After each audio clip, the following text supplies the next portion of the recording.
एडुमन channel पर आप सबका बहुत बहुत स्वागत है। आज की इस क्लास के अंदर हम पढ़ेंगे decision making in home management. Last class में अगर हम बात करें तो हम पढ़ चुके हैं कि प्रोसेस ऑफ होम मैनेजमेंट क्या है, उसके कौन कौन से स्टेप्स हैं। आज की इस क्लास के अंदर हम पढ़ेंगे डिसीजन मेकिंग के बारे में। होम मैनेजमेंट में हमें बहुत सारे डिसीजन लेने होते हैं, तो उनकी डिसीजन मेकिंग की क्या प्रोसेस होती है, कौन कौन से स्टेप्स होते हैं, डिसीजन के कौन कौन सी विशेषताएं होती है, कौन कौन से कैरेक्टरिस्टिक्स होती है, उनके बारे में हम इस क्लास के अंदर डिस्कस करेंगे। अगर हम बात करें डिसीजन की, डिसीजन जिसको हम क्या कहते हैं हिंदी में, निर्णय। डिसीजन को हम कहते हैं निर्णय, यानी कि जो भी निर्णय है, हमें किसी भी काम को करने के लिए कोई न कोई निर्णय लेना होता है। फॉर एग्जाम्पल, अगर हम बहुत छोटे लेवल में बात करें तो जब बच्चा 10th क्लास में होता है तब तक सारे सब्जेक्ट उसको पढ़ने पड़ते हैं, लेकिन जैसे ही बच्चा 10th की एग्जाम पास करता है उसके बाद में उसके पास बहुत सारे ऑप्शंस होते हैं। जैसे उसके पास ऑप्शन होता है आर्ट्स में बहुत सारे सब्जेक्ट्स होते हैं, फिर उसके पास कॉमर्स का ऑप्शन होता है, उसके पास साइंस का ऑप्शन होता है। तो इस तरह से उसके पास बहुत सारे ऑप्शंस होते हैं। अब उन ऑप्शंस में से सबसे बेस्ट जो छांटेगा वो क्या है, उसका डिसीजन है। तो यहाँ हम डिसीजन का अगर हम बात करें मीनिंग की, तो डिसीजन का मीनिंग क्या है कि हमारे पास बहुत सारे विकल्प अवेलेबल है और उन बहुत सारे विकल्पों में से जो हम बेस्ट विकल्प छांटते हैं वही हमारा क्या है, निर्णय। तो यहाँ हम निर्णय की डेफिनेशन इस तरह से लिख सकते हैं कि हमारे पास क्या है, बहुत सारे विकल्प है और उन विकल्पों में से जो हम सर्वश्रेष्ठ छांटेंगे वही क्या है, हमारा निर्णय है, या वही हमारा क्या है, डिसीजन है। तो अगर हम बात करें डिसीजन की, तो डिसीजन क्या है, उपलब्ध संभावित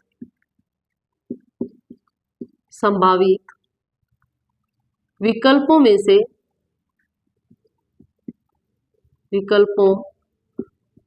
में से सर्वश्रेष्ठ विकल्प चुनना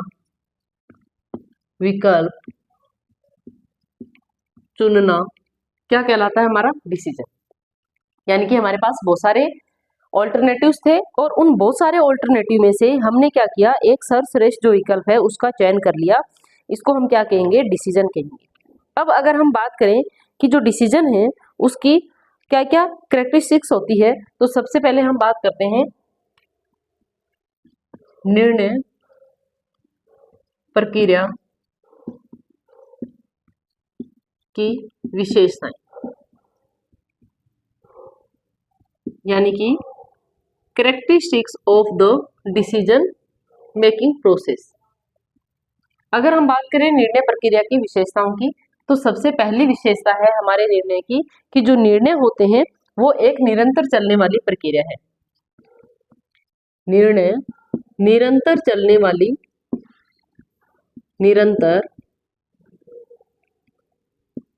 चलने वाली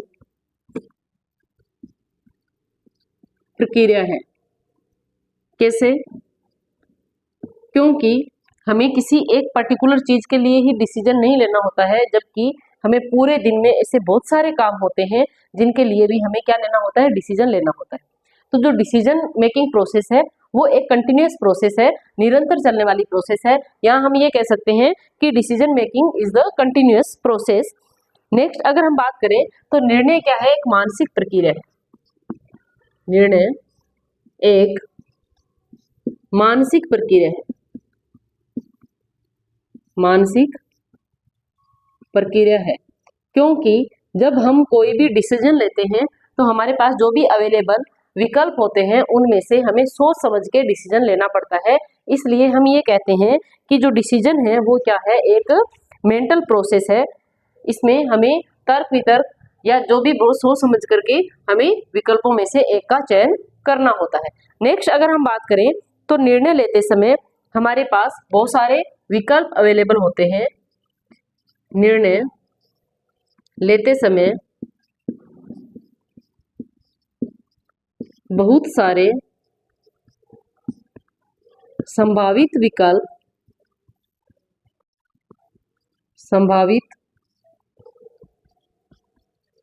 विकल्प उपलब्ध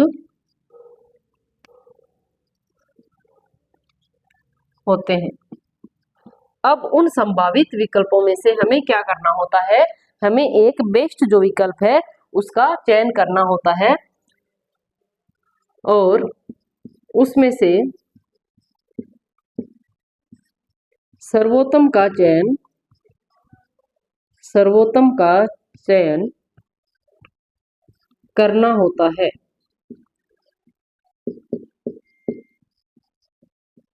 यानी कि डिसीजन क्या है, डिसीजन की क्या विशेषताएं हैं। सबसे पहली विशेषता की अगर हम बात करें तो निर्णय क्या है, एक निरंतर चलने वाली प्रक्रिया है। अगर दूसरी बात करें तो निर्णय एक मानसिक प्रक्रिया है। थर्ड नंबर पे निर्णय क्या है, हमारे पास निर्णय लेते समय हमारे पास बहुत सारे संभावित विकल्प उपलब्ध होते हैं और हमें क्या करना होता है, उनमें से हमें जो संभावित जो सर्वोत्तम विकल्प है उसका चयन हमें करना होता है। नेक्स्ट अगर हम बात करें तो निर्णय क्या है, प्रबंध प्रक्रिया का प्रथम चरण क्या है, निर्णय। प्रबंध प्रक्रिया का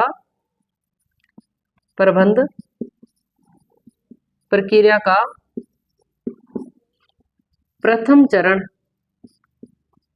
चरण क्या है, निर्णय है।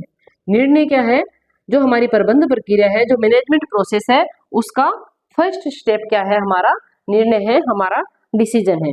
नेक्स्ट है जो निर्णय है वो स्वयं में एक लक्ष्य नहीं है बल्कि लक्ष्य तक पहुंचने के लिए एक साधन के रूप में काम में लिया जाता है। निर्णय क्या है, निर्णय स्वयं लक्ष्य नहीं है परंतु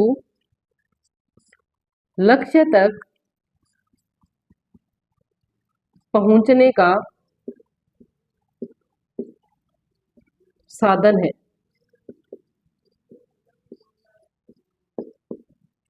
डिसीजन क्या है, खुद एक लक्ष्य नहीं है। ये नहीं है कि हमने डिसीजन ले लिया तो हमारा लक्ष्य पूरा हो गया, नहीं।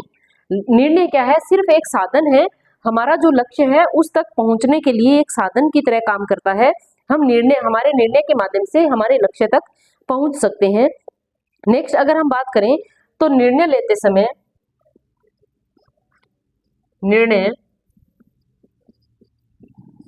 समय तर्क, बुद्धि, विश्लेषण करना पड़ता है, तभी हम क्या है, हमारा जो निर्णय है वो सही तरह से ले सकते हैं। विश्लेषण का उपयोग किया जाता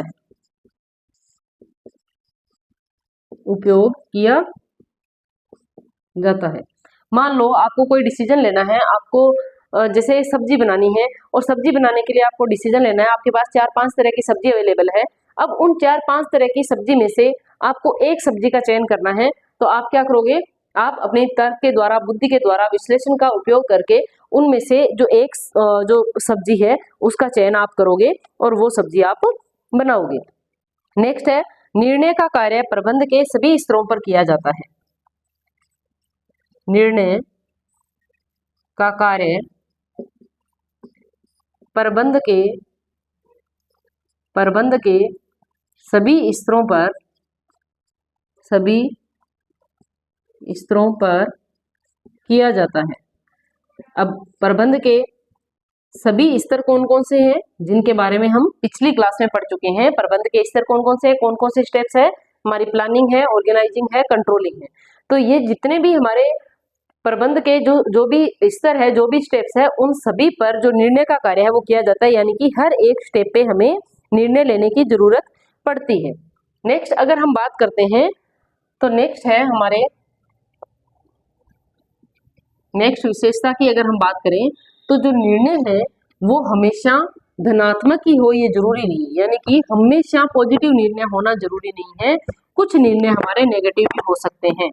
जैसे मान लो कुछ ऐसे डिसीजन हमारी फैमिली में लिए जाते हैं जिनमें ये होता है कि हमें ये काम नहीं करना है, तो जरूरी नहीं है कि हमारे जो डिसीजन है वो सारे के सारे पॉजिटिव हो। निर्णय हमेशा धनात्मक नहीं होता कभी नकारात्मक भी हो सकता है, नकारात्मक भी हो सकता है। जैसे मान लो अगर हम सब्जेक्ट चूज करने की बात करें तो मान लो एक स्टूडेंट है, उसका इंटरेस्ट आर्ट्स में, लेकिन उसकी फैमिली चाहती है कि वो साइंस पढ़े। तो अब उसकी फैमिली के आधार पे वो आर्ट्स नहीं लेकर के वो साइंस ले रहा है, यानी कि उसका डिसीजन क्या था, आर्ट्स लेने का था, लेकिन यहाँ पर उसको नेगेटिव डिसीजन जो है वो लेना पड़ा। तो इस तरह से जो निर्णय है वो हमेशा धनात्मक नहीं होते हैं, कभी कभी ये ऋणात्मक भी हो सकते हैं। नेक्स्ट है निर्णय लेने की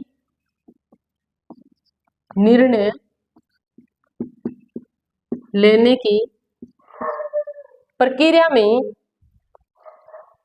निर्णय लेने की प्रक्रिया में मूल्यांकन जरूरी है, मूल्यांकन जरूरी है।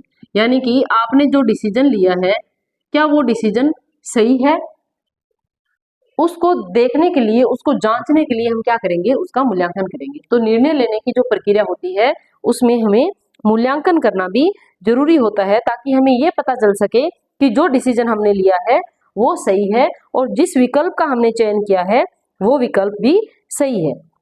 नेक्स्ट है जो निर्णय है उसमें वचनबद्धता होती है, निर्णय में वचनबद्धता, वचनबद्धता का क्या मतलब है, यानी कि जैसा निर्णय ले लिया उसके अकॉर्डिंग ही हमें आगे चलना होता है। तो निर्णय में वचनबद्धता होती है, निर्णय में दृढ़ता होती है, हमने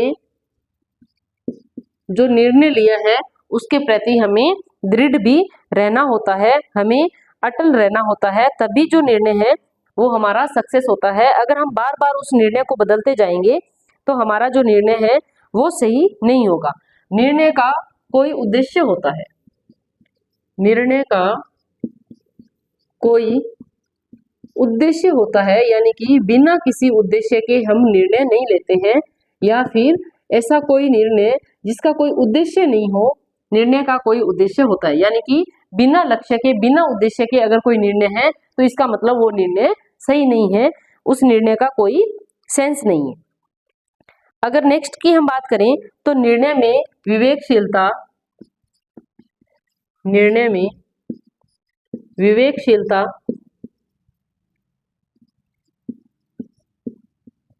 और बुद्धिमत्ता आवश्यक है, और बुद्धिमत्ता आवश्यक है, यानी कि निर्णय लेंगे तो निर्णय लेने के लिए हमारे अंदर विवेकशीलता होनी चाहिए, प्लस हमारे अंदर बुद्धिमत्ता होनी चाहिए, इतनी इंटेलिजेंस होनी चाहिए कि हम हमारा सही डिसीजन ले सके। नेक्स्ट की अगर हम बात करें तो निर्णय प्रबंधक की कुशलता का मापदंड है, निर्णय प्रबंधक, प्रबंधक कौन है, जो भी मैनेज करने वाला मैनेजर, निर्णय प्रबंधक की कुशलता का मापदंड है, यानी कि जितना कुशल प्रबंधक होगा निर्णय उतना ही बेस्ट होगा, निर्णय प्रबंधक की कुशलता का मापदंड है। आप किसी भी निर्णय को देख करके आप ये पता लगा सकते हो कि जो निर्णय लेने वाला व्यक्ति है वो कितना कुशल है, उसकी जो कुशलता का मापदंड है वो क्या है, उसके द्वारा लिया गया निर्णय है। तो ये कुछ विशेषताएं थी निर्णय की जो हमने आज की इस क्लास के अंदर डिस्कस की है।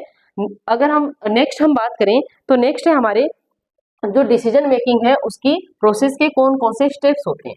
तो अगर हम बात करें स्टेप्स ऑफ डिसीजन मेकिंग या निर्णय प्रक्रिया के चरण, तो नेक्स्ट हम देखेंगे कि निर्णय प्रक्रिया के कौन कौन से या कितने चरण हैं। स्टेप्स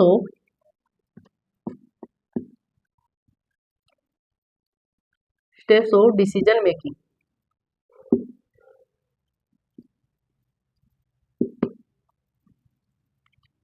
सबसे पहले क्या आएगा, सबसे पहले आएगा कि समस्या को परिभाषित करना, सबसे पहले क्या आएगा, समस्या को परिभाषित करना, यानी कि हमारे पास सबसे पहले क्या होनी चाहिए, कोई प्रॉब्लम होनी चाहिए, तभी हम डिसीजन लेंगे। समस्या को परिभाषित करना, यानी कि जैसे अगर हम बात करें कि हमारे घर पे कोई मेहमान आए हैं और हमारे पास जो घर में जो सब्जी अवेलेबल है वो हम मेहमानों को नहीं खिलाना चाह रहे हैं, हम कोई अलग सब्जी खिलाना चाह रहे हैं। तो अब आपके सामने प्रॉब्लम क्या है कि हमें मेहमानों को मटर पनीर खिलानी है लेकिन घर पर मटर पनीर अवेलेबल नहीं है। तो अब क्या है, हमारे सामने एक समस्या है। अब हम उस समस्या को परिभाषित करेंगे, यानी कि किस तरह से हमें उसको मैनेज करना है वो हम देखेंगे इस पहले स्टेप के अंदर। सेकंड अगर स्टेप है उसकी हम बात करें तो सेकंड स्टेप में क्या आएगा कि अब हम क्या करेंगे, समस्या का विश्लेषण करेंगे। समस्या का विश्लेषण करेंगे, यानी कि हमारे पास एक समस्या है, विश्लेषण करना, यानी कि हमारे पास एक समस्या है कि हमारे पास घर में मेहमान आए हैं और उनको खिलाने के लिए हमारे पास मटर पनीर नहीं है, ये हमारी समस्या है। अब उस समस्या का हमें क्या करना है, विश्लेषण करना है कि अब कैसे क्या किया जाए। नेक्स्ट है हमें क्या करना है, अब वैकल्पिक समाधान ढूंढना है। वैकल्पिक समाधान ढूंढना, यानी कि अब हमें क्या करना है, हमारे पास समस्या थी, हमने उसका विश्लेषण किया, अब हमें हमारे पास हम विकल्प ढूंढेंगे कि अगर हम ये नहीं बना सकते तो हम ये बना सकते हैं, ये बना सकते हैं, ये बना सकते हैं, ये बना सकते हैं, या फिर हमें मटर पनीर लेनी है तो हम वहां से ला सकते हैं, या तो हम बनी बनाई सब्जी ला सकते हैं, या हम मार्केट जाकर के मटर पनीर खरीद के ला सकते हैं, या फिर इसकी जगह हम कोई दूसरी और सब्जी बना सकते हैं। तो इस तरह से हम क्या करेंगे, वैकल्पिक समाधान ढूंढेंगे, यानी कि बहुत सारे समाधान जो है वो हम यहाँ पर ढूंढ लेंगे। और अब विकल्पों के संबंध में चिंतन करना, विकल्पों के संबंध में चिंतन करना, यानी कि अब हम क्या करेंगे, विकल्पों के संबंध में हम क्या करेंगे, चिंतन करेंगे, यानी कि हम विचार विमर्श करेंगे, हम सोचेंगे और फिर हम क्या करेंगे, सर्वश्रेष्ठ विकल्प का चयन, सर्वश्रेष्ठ विकल्प का चयन। अब हम क्या करेंगे लास्ट में, सर्वश्रेष्ठ विकल्प का चयन। तो अब हमने क्या किया, समस्या को परिभाषित किया, समस्या का विश्लेषण किया, उसके बाद में हमने वैकल्पिक समाधान ढूंढा और विकल्पों के संबंध में चिंतन किया और सर्वश्रेष्ठ विकल्प का हमने क्या किया, चयन किया। अब निर्णय को प्रभावी ढंग से क्रियान्वित करना, अब हमने निर्णय ले लिया है, अब हम क्या करेंगे, निर्णय को प्रभावी ढंग से क्रियान्वित करना, यानी कि हमने अब डिसीजन ले लिया है, हमने सर्वश्रेष्ठ विकल्प का चयन कर लिया है। अब चयन करने के बाद में हम क्या करेंगे, उसको काम में लेंगे, उस जो हमने निर्णय लिया है उसके अकॉर्डिंग हम क्या करेंगे, कार्य करेंगे। और इसके बाद में निर्णय के परिणामों को स्वीकारना, निर्णय के परिणामों को स्वीकारना, यानी कि जो निर्णय लिया है उसके जो भी परिणाम है उनको हम स्वीकारेंगे। अब हमने क्या किया, हमने डिसीजन ले लिया, डिसीजन को हमने क्रियान्वित भी कर दिया, अब उससे जो भी परिणाम हमारे सामने आएंगे उसको हम क्या करेंगे, स्वीकार करेंगे, भले ही वो परिणाम हमारे पॉजिटिव हो या नेगेटिव हो। और लास्ट में हम क्या करेंगे, निर्णय का अनुसरण करना, निर्णय का अनुसरण करना, यानी कि फॉलो अप करना, अनुसरण करना। ये थे आपके स्टेप्स ऑफ डिसीजन मेकिंग, जिसके अंदर हमने कितने स्टेप पढ़े हैं, हमने 8 स्टेप्स पढ़े हैं, जहां पर हमने पढ़ा है कि निर्णय की जाने वाली समस्या को परिभाषित करना। सबसे पहले हम परिभाषित करेंगे समस्या को, फिर हम समस्या का विश्लेषण करेंगे, देन वैकल्पिक समाधान ढूंढेंगे, देन विकल्पों के संबंध में चिंतन करेंगे, सर्वश्रेष्ठ विकल्प का चयन करेंगे, निर्णय को प्रभावी ढंग से क्रियान्वित करेंगे, निर्णय के परिणामों को स्वीकार करेंगे और निर्णय का अनुसरण करेंगे।